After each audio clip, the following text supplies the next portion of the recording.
Aspirants, Apoorva education classes के इस YouTube channel पर आप सभी का स्वागत है। मैं सोनू जांगड़ा।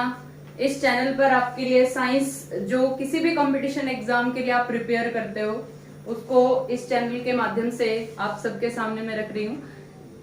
साइंस किसी भी कंपटीशन एग्जाम के लिए एक इम्पोर्टेंट सब्जेक्ट है। आप काफी टाइम से कई बच्चे जो हैं किसी भी कंपटीशन एग्जाम की प्रिपरेशन करते हैं। फॉर एग्जाम्पल कोई HSSC की तैयारी करता है, हरियाणा स्टाफ सिलेक्शन कमीशन की, कोई SSC की तैयारी करता है, कोई रेलवे का एस्पिरेंट्स है, कोई UPSC एस्पिरेंट्स है। किसी भी कंपटीशन एग्जाम को आप देख लो, सभी कंपटीशन एग्जाम में साइंस जो है एक इम्पोर्टेंट रोल प्ले करता है। तो इस साइंस की सीरीज को हम स्टार्ट कर रहे हैं अपूर्वा एजुकेशन क्लासेस के माध्यम से। यहाँ पे आपको साइंस के सभी टॉपिक की वीडियोस आपको मिलेंगी। फर्स्ट ऑफ ऑल मैं आपको ये बताना चाहती हूँ कि साइंस है क्या। साइंस का मतलब है टू नो, जानना। किसी भी चीज के बारे में जानना साइंस होता है। किसी भी चीज के बारे में जानना मतलब कोई केमिकल है, कोई नॉन लिविंग थिंग्स हैं, कोई लिविंग थिंग्स हैं, इन सभी का पैकेज क्या है? साइंस है। साइंस जिसकी 3 ब्रांचेस हैं, physics, chemistry and biology. Physics को हम हिंदी में बोलते हैं भौतिक विज्ञान, केमिस्ट्री को हम हिंदी में बोलते हैं रसायन विज्ञान, बायोलॉजी को हम हिंदी में बोलते हैं जीव विज्ञान। इन तीनों का एक पैकेज है साइंस। इन तीनों का पैकेज है साइंस। फिजिक्स डील करता है नॉन लिविंग थिंग्स से, केमिस्ट्री डील करती है केमिकल से, रसायन से, और बायोलॉजी डील करता है जीव जंतुओं से, उनके लिविंग स्ट्रक्चर से, उनके खाना पीना, उनका डाइजेशन। यानी हम जैसे जो लोग हैं वो बायोलॉजी के अंदर शामिल हैं, जीव विज्ञान में हम आते हैं। साइंस की तीनों जो ब्रांचेस हैं, इन तीनों ब्रांचेस को हम 1 बाय 1 यानी एक एक करके कंप्लीट करेंगे। या कभी कभी ऐसा भी हो सकता है कि हम किसी फिजिक्स के टॉपिक को हम पढ़ रहे हैं, किसी केमिस्ट्री के टॉपिक को हम पढ़ रहे हैं, या किसी बायोलॉजी के टॉपिक को हम पढ़ रहे हैं। बट आज की इस वीडियो में हम सबसे पहले जो शुरुआत कर रहे हैं वो जीव विज्ञान बायोलॉजी के टॉपिक से करेंगे। और टॉपिक मुझे लगता है कि आप सभी को इस वीडियो के माध्यम से पहले ही अनुमान लग जाएगा कि कौन सा टॉपिक हम यहाँ पे पढ़ने जा रहे हैं।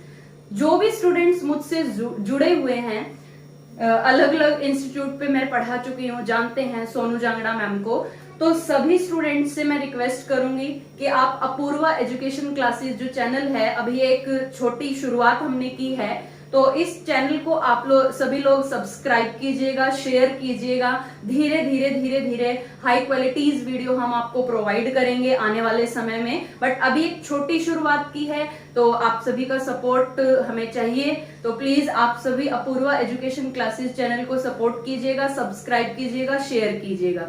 देखिए बच्चों, बायोलॉजी हम फर्स्टली शुरू कर रहे हैं। अक्सर बच्चे क्लासेस में मुझसे पूछते थे पहले कि आप मैम ऑनलाइन कब पढ़ाओगे, या मैम आपका कोई चैनल है क्या। तो अभी मतलब यहाँ अपूर्वा एजुकेशन क्लासेस इस चैनल पे तो मैं पढ़ा ही रही हूँ। इन फ्यूचर कुछ आगे के प्लान है जो मैं आपको ऑनलाइन आके खुद भी बताऊंगी आप सभी को। तो आप सभी जुड़े रहिए बच्चों, इस चैनल के माध्यम से आप फिलहाल मुझसे जुड़िए और आगे आगे आने वाले समय में आपको इन्फॉर्मेशन जो है वो मिलती रहेगी। तो अभी हम स्टार्ट करते हैं बायोलॉजी। आज का जो टॉपिक है हमारा वो है ह्यूमन ब्रेन। ह्यूमन ब्रेन से हम स्टार्ट कर रहे हैं। आज का जो वीडियो है वो शॉर्ट रहेगा। शुरुआत कर रहे हैं हम आज। आने वाले टाइम में आपको धीरे धीरे धीरे धीरे सभी टॉपिक की वीडियो इस चैनल के माध्यम से मिलेंगी। देखिए, बायोलॉजी से हम शुरुआत करेंगे। साइंस की एक ब्रांच है बायोलॉजी, जीव विज्ञान।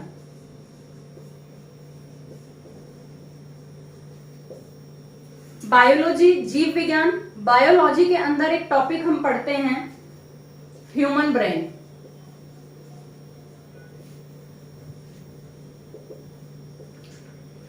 आप सभी का सहयोग मिला अगर, और उम्मीद तो है ही, मुझे विश्वास भी है, लेकिन फिर भी आप सभी कोशिश करना, शेयर करना, सभी का सहयोग अगर रहा तो आप लोगों के लिए यहाँ पर पूरा का पूरा कोर्स जो है वो भी अवेलेबल होगा। बायोलॉजी के लिए कितने बच्चे इंटरेस्टेड हैं वो मुझे कमेंट करके बताना। तो आपको बायोलॉजी का जो बिल्कुल बेसिक जो स्टार्टिंग से कंसेप्ट है शुरू से लेके एंड तक, इनफैक्ट बायोलॉजी क्यों फिजिक्स केमिस्ट्री भी हम शामिल कर रहे हैं, पूरी की पूरी साइंस आपको मिलेगी। सोनू जांगड़ा मैम आपको करवाएंगे यहाँ अपूर्वा एजुकेशन क्लासेस चैनल के ऊपर। तो अभी फिलहाल आज के लिए हमने जो टॉपिक रखा है वो ह्यूमन ब्रेन रखा है। वो आज के लिए ये टॉपिक क्यों रखा है स्टार्टिंग में, क्योंकि ह्यूमन ब्रेन से अभी जो लॉकडाउन का टाइम पीरियड जो चल रहा है, तो मैंने एनालाइज किया अलग अलग कंपटीशन एग्जाम के, जो एग्जाम में आपका क्वेश्चन पेपर होता है, उस क्वेश्चन पेपर को देख के मैंने एक एनालाइज किया, और एनालाइज करने के बाद पता चला कि ह्यूमन ब्रेन जो है यहां से अक्सर एग्जाम में क्वेश्चन पूछा ही गया है। चाहे आप किसी भी एग्जाम की बात करो, रेलवे की बात करो, एसएससी की बात करो, और हरियाणा स्टाफ सिलेक्शन कमीशन की बात करो, तो यहाँ पे आपसे ह्यूमन ब्रेन का क्वेश्चन पूछा ही गया है। और लगभग हर साल, अभी देखो 2020 और 21 की मैं बात करूं तो अभी कोई एग्जाम नहीं हो रहे हैं कंपटीशन एग्जाम, लेकिन हम अपनी तैयारी करना नहीं छोड़ सकते हैं, क्योंकि समय जो है वो कोरोना वायरस की वजह से जो खराब हुआ है वो धीरे धीरे जब ठीक हो जाएगा, तो एकदम से जब बहुत सारे एग्जाम होंगे, बहुत सारी वैकेंसीज निकलेंगी, तो उसके लिए हम अभी से प्रिपेयर कर रहे हैं या नहीं भी कर रहे हैं तो अपनी तैयारी में लग जाओ, क्योंकि एकदम से आपके ऊपर बहुत सारी वैकेंसीज का प्रेशर हो जाएगा, बहुत सारे एग्जाम का प्रेशर हो जाएगा। तो इसलिए अभी आप अपनी तैयारी जो है वो, पहले जो समझदार हैं बच्चे वो कर ही रहे हैं तैयारी। अगर कोई किसी ने बीच में स्किप कर दिया है, छोड़ दिया अपनी तैयारी को करना, तो ऐसा ठीक नहीं है। तो अपना कंटिन्यू जो है आप, ऑफलाइन सेंटर्स बंद हैं, कोचिंग सेंटर, कोचिंग इंस्टीट्यूट जो है वो सारे बंद हैं, तो इसलिए आप अपनी तैयारी जो है वो घर पे बैठ के ऑनलाइन कोचिंग क्लासेस के माध्यम से आप पढ़ते रहिए। तो आज का जो टॉपिक है बायोलॉजी का वो है ह्यूमन ब्रेन, मानव मस्तिष्क।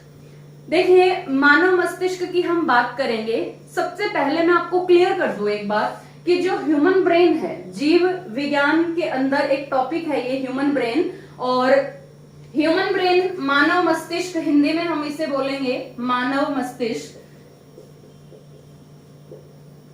देखिए, ह्यूमन ब्रेन को हम सेंट्रल नर्वस सिस्टम के अंतर्गत पढ़ते हैं। Central nervous system, central nervous system के अंतर्गत पढ़ा जाता है ह्यूमन ब्रेन को, मानव मस्तिष्क को।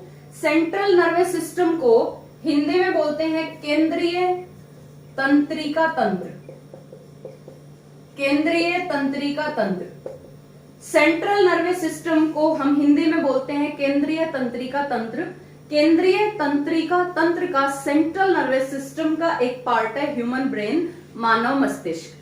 मानव मस्तिष्क की अगर बात की जाए कि मस्तिष्क जो है वो किससे बना होता है, फर्स्ट ऑफ ऑल आप ध्यान देना कि मानव मस्तिष्क जो है वो किससे बना होता है, इतनी बात क्लियर हो जाएगी आपको। ध्यान से देख लेना आप वीडियो। ह्यूमन ब्रेन कौन से सिस्टम में आएगा, सेंट्रल नर्वस सिस्टम में आएगा, केंद्रीय तंत्रिका तंत्र के अंतर्गत आएगा। ह्यूमन ब्रेन बना किससे है, मानव मस्तिष्क जो है इसकी फॉर्मेशन किससे हुई है, मानव मस्तिष्क जो है वो तंत्रिकाओं का बना है, तंत्रिकाओं का बना है। मानव मस्तिष्क तंत्रिकाओं का बना है। Human brain is made of nerves. मानव मस्तिष्क किससे बना है, तंत्रिकाओं का बना है। Human brain is made of nerves, और ये बहुत सारी तंत्रिकाएं, नर्व्स होती हैं। बाल से भी पतली नर्व्स होती हैं, हमारे सिर में बाल होते हैं, बाल से भी पतली नर्व्स होती हैं, तंत्रिकाएं होती हैं। इनके पास इलेक्ट्रिकल सिग्नल्स होते हैं, विद्युतीय संकेत होते हैं, जो हमारी पूरी बॉडी में इधर उधर इंफॉर्मेशन के लिए, सोचने के लिए, सूचनाएं पहुंचाने के लिए काम करते हैं नर्व्स। ह्यूमन ब्रेन जो है वो लगभग 1 अरब तंत्रिकाओं से मिलके बना है। 1 अरब तंत्रिकाओं से मिलके बना है मानव मस्तिष्क लगभग। इन अलग अलग प्रकार की तंत्रिकाओं का जो समूह है, ग्रुप है, अगर आपसे कभी क्वेश्चन पूछा जाए, अगर आपसे कभी ये क्वेश्चन पूछा जाए कि तंत्रिकाओं का समूह क्या कहलाता है, तंत्रिकाओं का समूह क्या कहलाता है, ग्रुप ऑफ नर्व्स, अगर आपसे क्वेश्चन पूछा जाए कि group of nerves is known as, तो आप ध्यान रखना तंत्रिकाओं का समूह, जो किसी कंपटीशन एग्जाम में पहले पूछा जा चुका है कि तंत्रिकाओं का समूह क्या कहलाता है, आपका आंसर होगा neuron. Group of nerves is known as neuron. Group of nerves is known as neuron. तो हम एक क्वेश्चन को और यहां पे ध्यान रखेंगे कि न्यूरॉन क्या है। न्यूरॉन क्या है? तंत्रिकाओं का समूह। न्यूरॉन क्या है? तंत्रिकाओं का समूह है। एंड एक क्वेश्चन और आप यहां पे ध्यान रखना कि न्यूरॉन जो है वो मानव मस्तिष्क की फंक्शनल यूनिट है, कार्यात्मक इकाई है। आप लोग ध्यान रखना कि न्यूरॉन क्या है? फंक्शनल यूनिट है। ये क्वेश्चन आपसे एग्जाम में पूछा जाएगा। किसी भी कंपटीशन एग्जाम में ये क्वेश्चन पूछा जाता है कि मस्तिष्क की कार्यात्मक इकाई क्या है। मस्तिष्क की कार्यात्मक इकाई को न्यूरॉन कहते हैं। और न्यूरॉन क्या है? न्यूरॉन जो है अलग अलग प्रकार की तंत्रिकाओं का एक समूह है, नर्व्स का एक समूह है। तंत्रिकाओं के बारे में अभी मैंने आपको बताया कि तंत्रिकाएं जो हैं वो बाल से भी पतली पतली तंत्रिकाएं होती हैं जो हमारे शरीर में अलग अलग प्रकार की इंफॉर्मेशन को इधर उधर पहुंचाने के लिए काम करती हैं। तो आप लोग ध्यान रखिएगा कि मस्तिष्क जो है वो किससे बना है? तंत्रिकाओं से बना है। तंत्रिकाओं का समूह क्या कहलाएगा? न्यूरॉन कहलाएगा। और न्यूरॉन को मस्तिष्क की कार्यात्मक इकाई भी कहा जाता है। Functional unit for brain, functional unit to brain is known as neuron. ठीक है, तो अब आगे हम बात करेंगे मस्तिष्क के बारे में।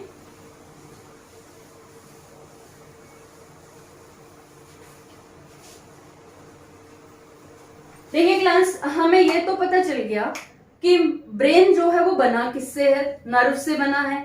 अब एक क्वेश्चन और पूछा जाता है कई बार एग्जाम में कि ब्रेन का जो एवरेज वेट होता है वो कितना होता है। तो आप लोग ध्यान रखिएगा कि मानव मस्तिष्क का औसत भार, ध्यान रखना एवरेज है, ये सभी मनुष्यों का एक जैसा ब्रेन का वेट नहीं होता, अलग अलग थोड़ा डिफरेंस होगा। मेरे ब्रेन में जो वेट है वो अलग है, या किसी और लेडीज के ब्रेन का जो वेट है वो अलग हो सकता है, बट बहुत ज्यादा डिफरेंस नहीं होगा, मिलता जुलता थोड़ा बहुत डिफरेंस होगा। तो आप लोग ध्यान रखिएगा कि औसत भार है, मस्तिष्क का औसत भार मतलब क्या कि पूरी दुनिया के लोगों को इकट्ठा कर दिया जाए और उन सभी के ब्रेन का वेट जो है वो कैलकुलेट करके, या ब्रेन के वेट का माप जो जब इकट्ठा करके उसकी औसत निकाली जाए तो वो वैल्यूज हैं। और उन्हीं वैल्यूज को एग्जाम में पूछा जाता है कि औसत भार, एवरेज वेट। अब एवरेज वेट जो है ब्रेन का वो मेल कैंडिडेट का अलग होता है, फीमेल का अलग होता है, और एक न्यूली बॉर्न बेबी जो होता है, नवजात शिशु जो होता है, उसका अलग होता है। तो आप लोग ध्यान रखिएगा कि मानव मस्तिष्क का जो औसत भार है मेल का क्या होता है? मेल का, यानी कि पुरुष के मस्तिष्क का औसत भार क्या है? तो आप लोग ध्यान रखिएगा, मानव मस्तिष्क, पुरुष जो होता है उसके मस्तिष्क का भार होता है 1450 ग्राम। 1450 ग्राम होता है, ध्यान रखिएगा आप लोग। कई किताबों के अंदर आपको 1350 ग्राम भी लिखा होता है, तो आप ध्यान रखिएगा कि ये दो वैल्यूज आपको मिल सकती हैं, या तो 1450 ग्राम आपको मिलेगा या 1350 ग्राम मिलेगा। किसके लिए? मेल के लिए। पुरुष के मस्तिष्क का औसत भार कितना है? 1450 ग्राम हम बोल सकते हैं, या 1350 ग्राम हम बोल सकते हैं। ऐसे ही फीमेल कैंडिडेट के लिए आप लोग ध्यान रखना, ये तो मेल के लिए है, तो आप लोग ध्यान रखिएगा कि मेल कैंडिडेट के लिए। फीमेल के लिए महिलाओं के मस्तिष्क का औसत भार कितना होता है? महिलाओं के मस्तिष्क का, यानी फीमेल, महिला के मस्तिष्क का औसत भार कितना होता है? महिला के मस्तिष्क का औसत भार ध्यान रखिएगा 1250 ग्राम। 1250 ग्राम।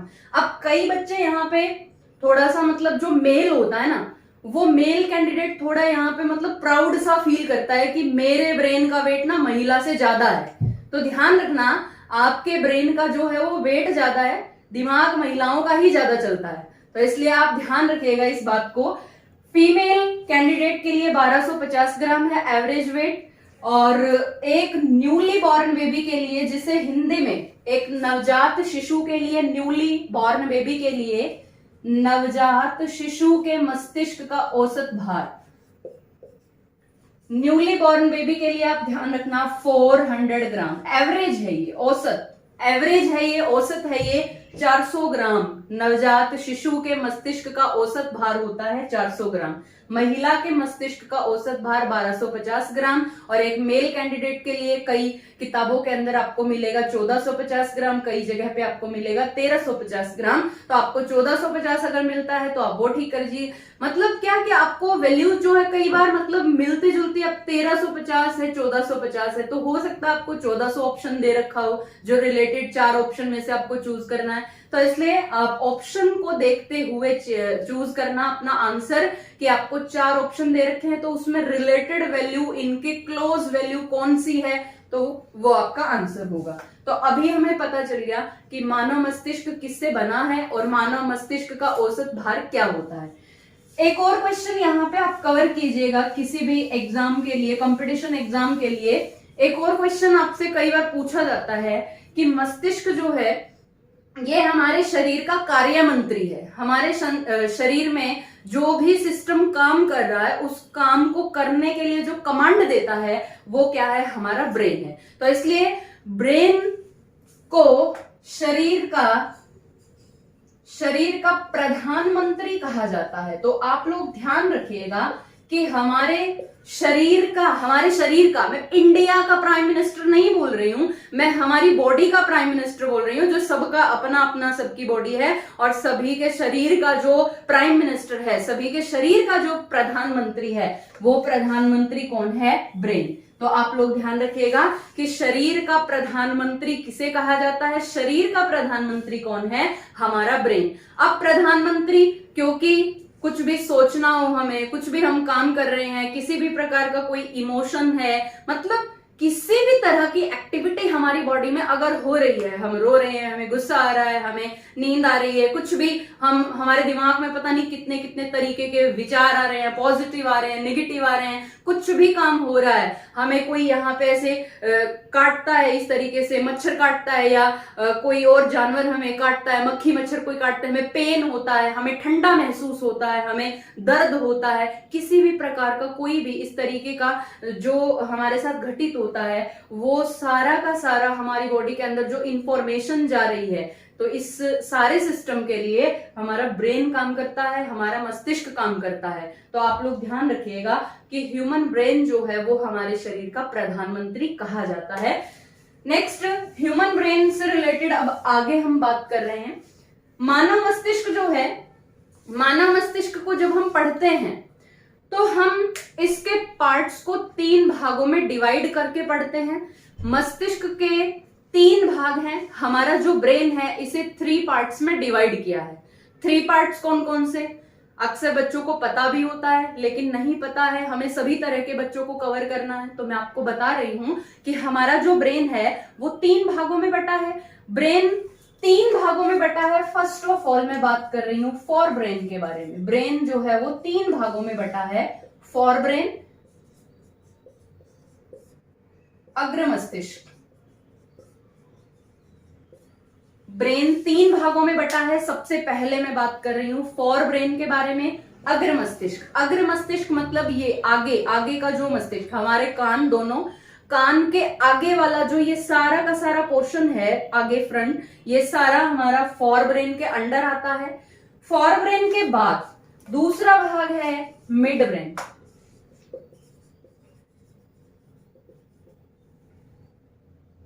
मध्य मस्तिष्क, मध्य मस्तिष्क, मिड ब्रेन। मिड ब्रेन जो है थोड़ा सा डीप में, गहराई में होता है। पीछे जो हमारा पश्च मस्तिष्क होता है, हाइंड ब्रेन होता है, कई बच्चे हिंड ब्रेन बोलते हैं, तो आप अपना प्रोनाउंसिएशन है सभी का, जो आप बोलिए हिंड ब्रेन या हाइंड ब्रेन। तो जो पीछे, जो कान के पीछे का जो पोर्शन है, तो उससे मतलब उसके आसपास होता है ये मिड ब्रेन, मध्य मस्तिष्क। तो आप ध्यान रखिएगा, पहला for brain, secondly mid brain and third portion is hind brain या हाइंड ब्रेन। ये 3 भाग है हमारे ब्रेन के, अग्र मस्तिष्क, मध्य मस्तिष्क एंड लास्ट पश्च मस्तिष्क। इन 3 भागों में बटा है ह्यूमन ब्रेन। ह्यूमन ब्रेन के सबसे पहले भाग को हम एक्सप्लेन करेंगे आज की क्लास में।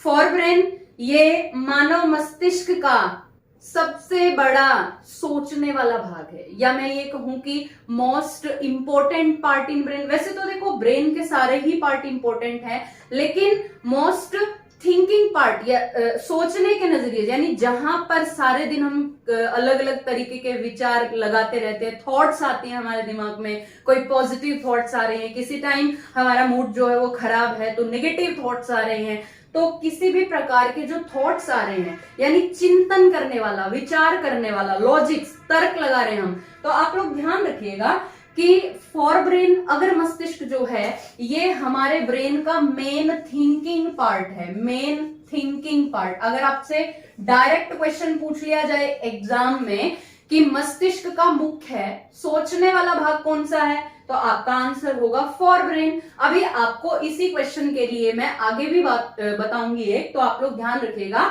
अभी फिलहाल ध्यान रखिए कि ब्रेन जो है वो 3 भागों में बटा है। 3 भाग कौन कौन से हैं? For brain, mid brain and hind brain. For brain is the main thinking part of brain. तो आप ध्यान रखिएगा, अगर मस्तिष्क जो है ये मस्तिष्क का मुख्य सोचने वाला भाग है, main thinking part in brain. मुख्य सोचने वाला भाग कौन सा है? अगर मस्तिष्क। ठीक है, तो अब हम आगे एक एक करके बात करेंगे फॉर ब्रेन, क्योंकि फॉर ब्रेन के आगे अदर फर्दर पार्ट्स हैं। कोई सेरिब्रम नाम का पार्ट है यहाँ पे, कोई यहाँ पे हाइपोथैलेमस नाम का पार्ट है, थैलेमस है, तो इनके अलग अलग क्वेश्चन बनते हैं एग्जाम के लिए। तो आप ध्यान रखिएगा, क्योंकि आपसे एग्जाम में क्वेश्चन पूछे जाते हैं कि दर्द का अनुभव कराने के लिए कौन से मस्तिष्क का कौन सा भाग जो है वो जिम्मेदार है, ठंडा या गर्म महसूस होने के लिए ब्रेन का कौन सा भाग जिम्मेदार है, हम सोचते हैं, हम विचारते हैं, हम लॉजिक्स देते हैं, अब मैं बोल रही हूं, आप लोग सुन पा रहे हैं, तो ये ब्रेन का कौन सा भाग काम कर रहा है, आप समझ पा रहे हैं तो ब्रेन का कौन सा भाग काम कर रहा है, आप समझ के एक्सक्यूज दे रहे हैं तो ब्रेन का कौन सा भाग काम कर रहा है। याददाश्त के लिए, मेमोरीज के लिए, हमें हमारे मस्तिष्क के अंदर कहीं पे हम सालों पहले घूमने गए हैं या हमें कोई बात है तो ये हमारी मेमोरीज है, मेमोरीज के लिए ब्रेन का कौन सा भाग काम करता है। तो ये सभी तरह के क्वेश्चन आपके यहाँ पे कवर होंगे। अभी जो मैं क्वेश्चन की बात कर रही हूँ वो रिलेटेड टू बात कर रही हूँ फॉर ब्रेन, अगर मस्तिष्क से संबंधित बातें मैं आपसे कर रही हूँ, तो ध्यान रखिएगा। अगर मस्तिष्क फॉर ब्रेन की बात हम करेंगे पहले, फॉर ब्रेन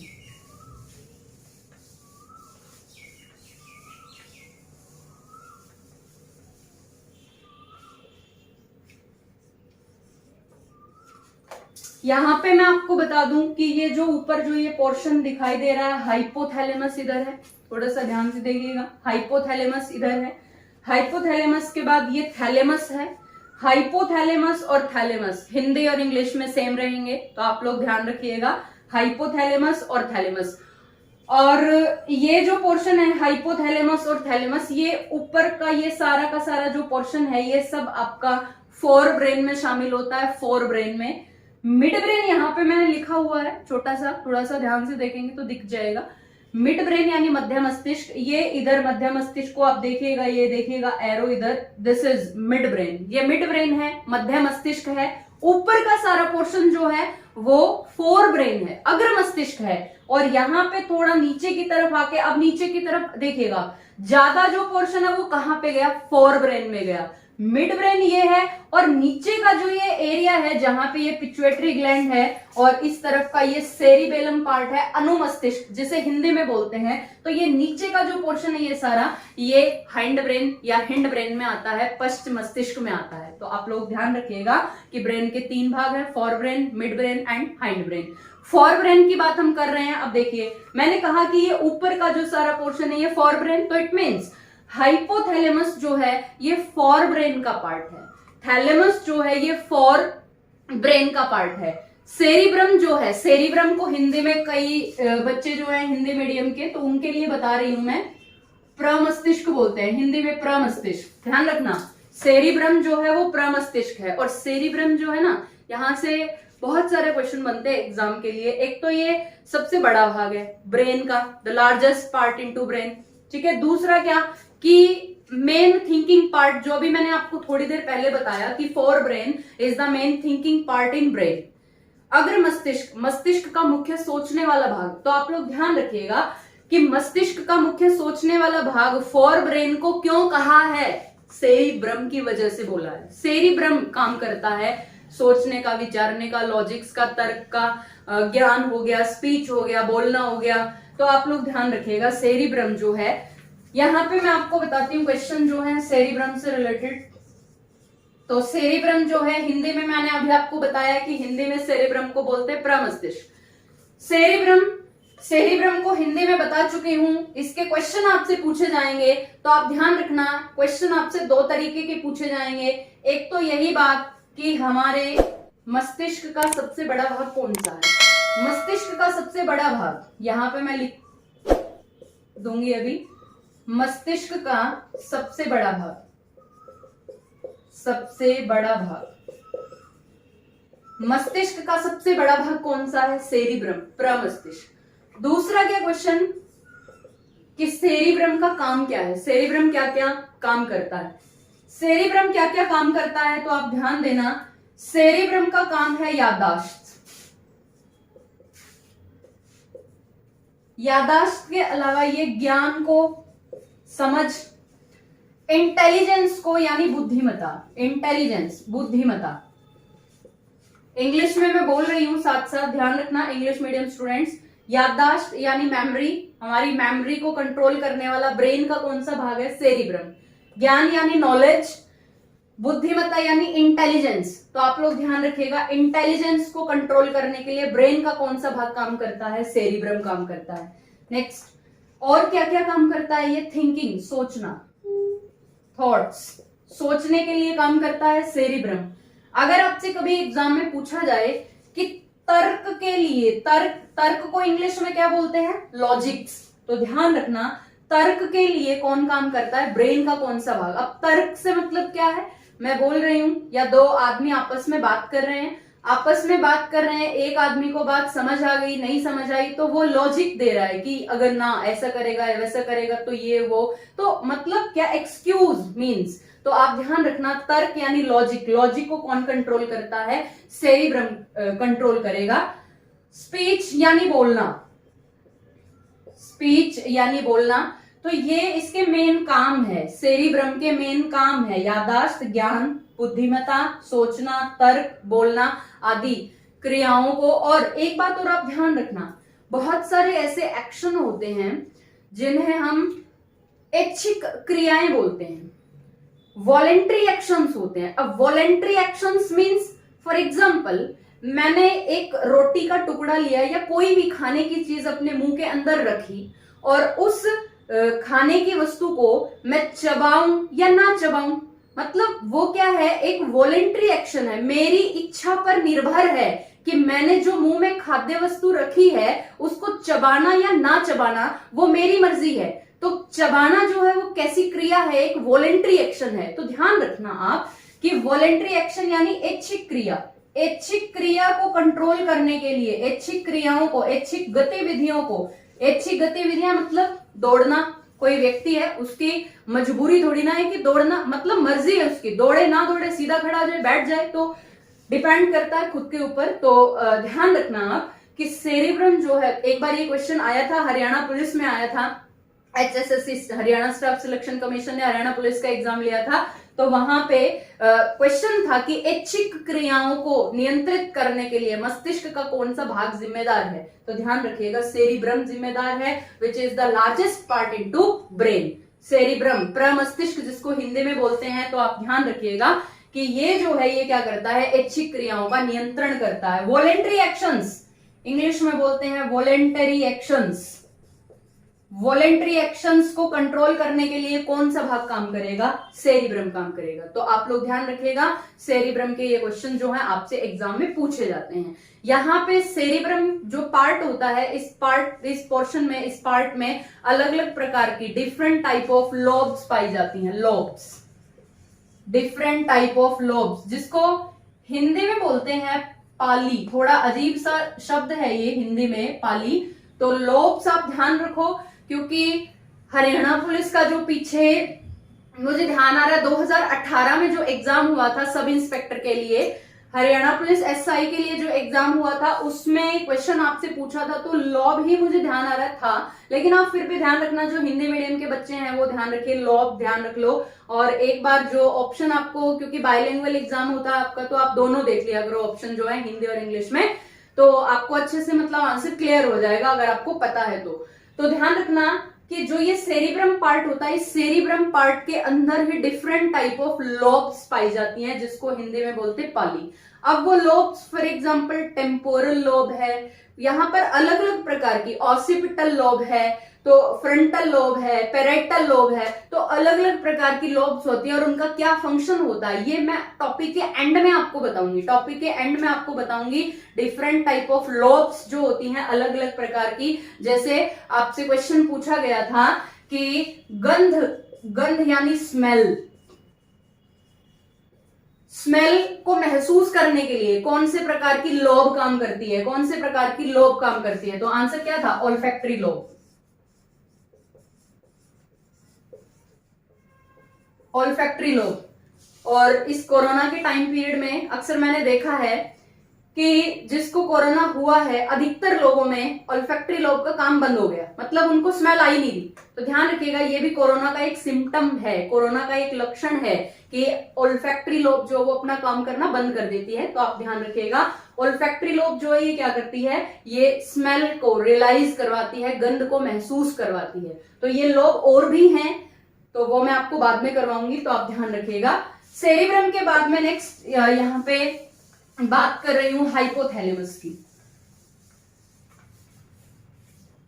सेरिब्रम के बाद में बात कर रही हूं हाइपोथैलेमस की। दिस इज हाइपोथैलेमस, हिंदी में लिख देती हूं हाइपोथैलेमस।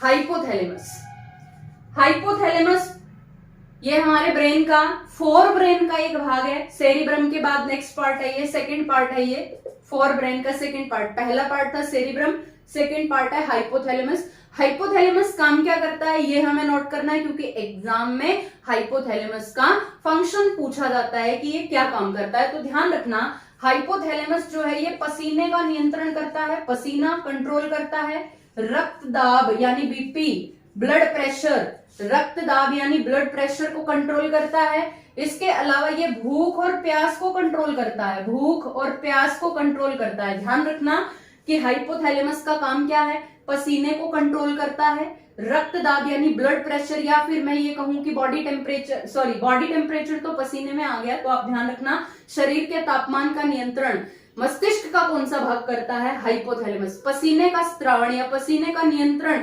मस्तिष्क के कौन से भाग के द्वारा होता है, हाइपोथैलेमस। ध्यान रखिएगा भूख, हमें भूख महसूस होती है, प्यास लगी है हमें प्यास महसूस होती है, तो ये ब्रेन का कौन सा भाग काम करता है, भूख और प्यास के लिए हाइपोथैलेमस काम करता है। इसके अलावा और क्या काम है इसके, और ये काम करता है रोना, हंसना।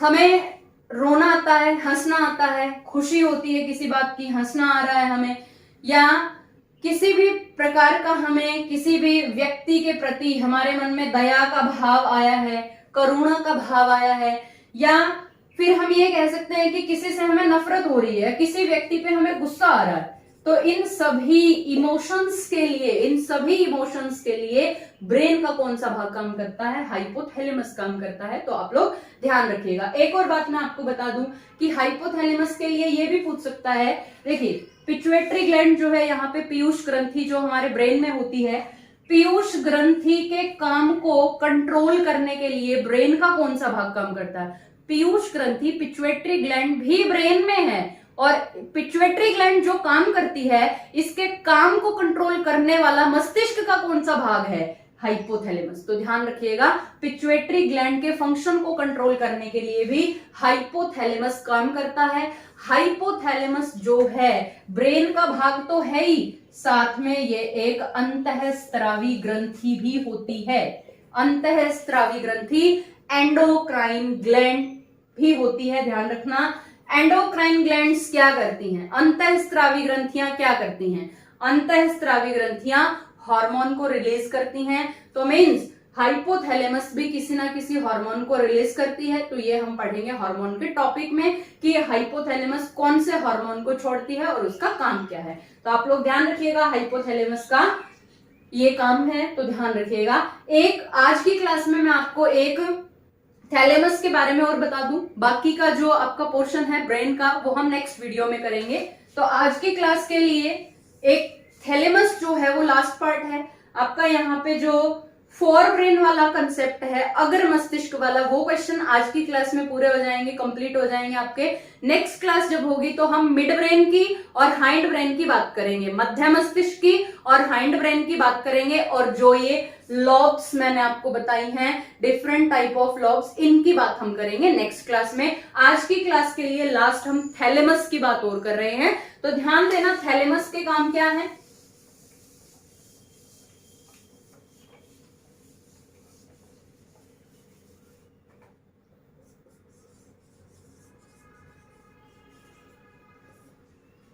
तीसरा भाग है ये, फोर ब्रेन का थर्ड पार्ट है, ध्यान रखना, अगर मस्तिष्क का थैलेमस। थैलेमस का काम क्या है मस्तिष्क में, मस्तिष्क के अंदर जो थैलेमस नाम का ये जो पोर्शन है ये थैलेमस है, और इस थैलेमस का काम क्या है, सिर्फ आपको तीन चीजें यहाँ पे ध्यान रखनी है। अगर किसी व्यक्ति को चोट लगने पर दर्द महसूस होता है, दर्द को महसूस करने के लिए ब्रेन का कौन सा भाग काम करता है, थैलेमस। दूसरा आपको याद रखना है कि हमें गर्म या ठंडा महसूस होता है, गर्म या ठंडा, हॉट और कोल्ड, तो गर्म या ठंडा महसूस करने के लिए ब्रेन का कौन सा भाग काम करता है, थैलेमस। आप क्या करते हो, आप किसी वस्तु को छू रहे हो और वो बहुत ज्यादा गर्म है, तो आप उसको छुओगे तो आपको वो गर्म महसूस होगी, गर्म महसूस हो रही है, तो ये गर्म महसूस होने के लिए काम कर रहा है थैलेमस। लेकिन गर्म महसूस होने पर जो आप पीछे की तरफ अपना हाथ झटकते हो, वो थैलेमस का काम नहीं है, वो मिड ब्रेन का काम है, मध्य मस्तिष्क का काम है। तो उनको हम बोलते हैं प्रतिवर्ती क्रियाएं, रिफ्लेक्स एक्शंस, जिनकी बात हम अगली क्लास में करेंगे, नेक्स्ट वीडियो में करेंगे। तो ध्यान रखिएगा, थैलेमस का काम क्या है, महसूस करवाना, दर्द, गर्म या ठंडा को महसूस करवाता है, और टच, स्पर्श, स्पर्श का अनुभव कराता है, स्पर्श का अनुभव करवाता है। तो आप लोग ध्यान रखिएगा कि आज की क्लास में, आज के इस वीडियो में हमने ह्यूमन ब्रेन टॉपिक शुरू किया है। ह्यूमन ब्रेन के अंदर मैंने आपको जो बातें बताई है तो आप उनको ध्यान रखिएगा, और भी बहुत सारी छोटी छोटी बातें हैं जो नेक्स्ट वीडियो में आपको मैं कवर कर दूंगी। अब बहुत सारी बातें कौन सी हैं, एक बार मैं आपको थोड़ा सा व्यू दे दूं नेक्स्ट वीडियो के लिए। अगली वीडियो में हम क्या बात करेंगे, अगली वीडियो में हम बात करेंगे, एक तो जो यहाँ पे ब्रेन के पार्ट्स हैं जो पेंडिंग है, एक तो मिड ब्रेन पेंडिंग है, दूसरा हाइंड ब्रेन पेंडिंग है, एंड तीसरा जो है यहाँ पे लोब्स जो है, इनकी बातें हम करेंगे। और हमारा जो ब्रेन है, ये ब्रेन मैंने अभी आपको बताया कि ब्रेन जो है ये बना होता है डिफरेंट टाइप ऑफ नर्व्स, मतलब तंत्रिकाओं का बना होता है। मस्तिष्क जो है वो तंत्रिकाओं का बना होता है। अब मस्तिष्क जो है वो नर्व से बना है, लेकिन एक क्वेश्चन पूछता है एग्जाम में कि मस्तिष्क की जो प्रोटेक्टिव लेयर होती है, मस्तिष्क की आउटर लेयर होती है, वो आउटर लेयर कौन सी होती है, ब्रेन की आउटर लेयर का नाम क्या है, मस्तिष्क जो है वो कहां पर स्थित होता है। मस्तिष्क जो है हमारी खोपड़ी में स्थित होता है, आप स्कल बोलते हैं खोपड़ी को, कपाल हिंदी के शब्द हैं ये, खोपड़ी कपाल, इंग्लिश में बोलते हैं स्कल। तो हमारा जो ब्रेन है ये खोपड़ी में स्थित होता है, कपाल में स्थित होता है। खोपड़ी कितनी हड्डियों की बनी हुई, कितनी हड्डियों से मिलके खोपड़ी बनी होती है, कपाल बना होता है, स्कल बना होता है, स्कल की प्रोटेक्टिव लेयर का नाम क्या है। तो ये सारे के सारे क्वेश्चन जो हैं ये हम अगली वीडियो में कवर करेंगे। आज के लिए इतना ही, क्योंकि आज हम शुरुआत करेंगे छोटी वीडियो से, नेक्स्ट वीडियो में पूरे कंसेप्ट को हम क्लियर करेंगे, पूरे टॉपिक को हम पढ़ेंगे। तो आज की वीडियो के लिए इतना ही। आप जरूर इस वीडियो को लाइक करना, सब्सक्राइब करना चैनल को, और आगे शेयर करना, क्योंकि आप सभी का सहयोग रहेगा तभी हमें थोड़ा मोटिवेशन मिलेगा। और बहुत सारे बच्चे हैं जो जुड़े हुए हैं, तो आज उन बच्चों की हमें जरूरत है, तो प्लीज अपना सहयोग करें, हमें सपोर्ट करें। थैंक यू सो मच, धन्यवाद, सभी खुश रहें।